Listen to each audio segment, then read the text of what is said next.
This is my presentation on the effects of diet on mental health. My presentation will be split into 3 sections. First, I will start with background information about my topic. Then, I will move into the context and discuss how this topic is relevant to nutrition and everyday people. Last, I will summarize why this topic is important not only to study, but to understand. What is mental health? Mental health is a state of well-being in which an individual realizes his or her own ability, can cope with the normal stresses of life, can work productively, and is able to make a contribution to his or her community. Mental health is an important issue and has come to a deeper relevancy in recent years. It affects how we feel, think, and act. Mental health awareness is important as it will reduce the stigma around individuals who suffer from mental health disorders, as well as increase the chances of early intervention, which can result in faster recovery. First look. The effects on diet and mental health wasn't studied until 2005 after many healthcare providers and clinicians were looking for ways to further improve treatment for their patients. After research began, a new branch of psychology called nutritional psychology was developed and thus opened the door for a vast amount of resources. The Center for Nutritional Psychology was founded in 2015 with the goal of fostering the development, collaboration, and advancement of the field of nutritional psychology. These statistics are from the Center of Nutritional Psychology, and they show how each food group affects mental health. Researchers found that where there was a decrease in proper eating habits, there was an increased risk for depression.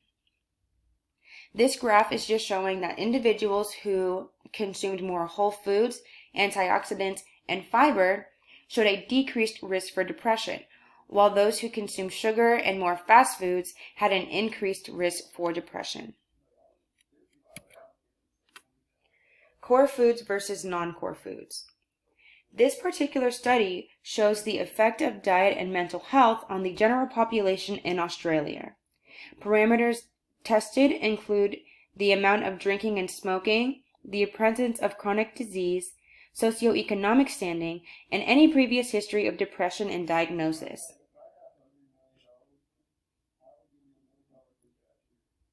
These parameters are excellent indicators for signs on mental health disorders as they can accurately test the mental state of an individual that they are in, which is a big contributing factor to dietary habits. In my opinion, people who are lower on the socioeconomic status tend to have poor diets due to having limited amount of resources compared to those who have more access to resources. Also, in my opinion, the presence of chronic diseases such as cardiovascular disease, stroke, and cancer can lead to an increase in depressive symptoms, and oftentimes individuals will feel as if they are unable to overcome their issues and resort to food as a coping mechanism. Researchers found that testing the amount of core food and non-core food consumption can act as a great indicator for individuals who are attempting to focus on redesigning their diet to fit their mood disorders. Researchers hypothesized that an increase in core food consumption and a decrease in non-core food consumption would lead to fewer depressive symptoms. Core foods are considered to be foods such as fruits, vegetables, grains, protein foods, and dairy products. Non-core food groups are considered to be things such as processed meats and confectionaries. The graphic here just shows is a representation of the 5 core food groups, which, like I said before, are vegetables, fruits, grains, dairy, and protein foods. And here is the suggested serving size of consumption for each core food group each day. With the hypothesis, scientists here were right. Results found that the higher the consumption from non-core foods, the fewer depressive symptoms were found amongst individuals. Factors that contribute to poor diet and mental health. Eating in excess of fatty and processed foods held to be the biggest contributing factor to an increased risk of depression. A study done by the National Center for Biotechnical Information, or the NCBI, hypothesized that the factors of unhealthy eating, inactivity, smoking, and substance abuse contribute to an increased risk of depression. They also took into account parameters such as age, gender, marital status, education, income, occupation, and physical activity.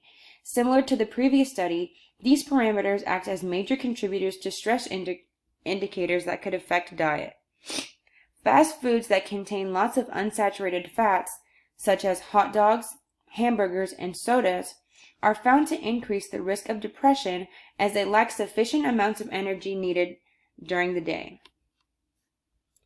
The results of this study found that the high adherence to dietary recommendations had a protective effect against depression and a reduced risk of symptom development.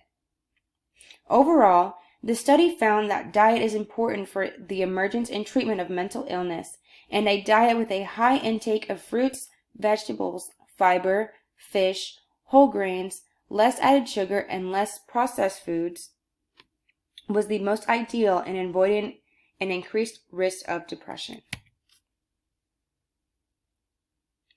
A pilot study done in Japan of students who signed up for a self-assessed dietitian class found that the consultations for mental health disorders increased where there was a decrease in regular eating schedules. Here I have just listed some pros and cons that researchers found during this experiment. Some pros were that there was more self-awareness, which led to an increased focus on food consumption and diet modifications. Another pro is that there was a decrease in depressive symptoms as there was more hyper-awareness.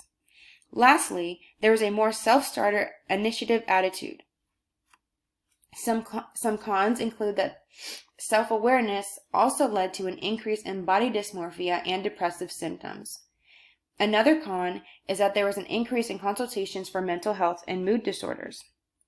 Something to note here is that there is a bidirectionality in symptoms of depression and an individual's awareness of their eating disorder or body image, which has become prevalent in today's society due to social media. Bidirectionality is prevalent in issues concerning mental health and diet, so exposing your body to the right forms of energy is of the utmost importance. Here's my conclusion, and here I have just listed a few points that I feel are the most important to understand. First is do not overindulge on processed foods. Overindulging on processed foods is bad not only for your physical health, but also for your mental health. Next, establish a regular eating schedule.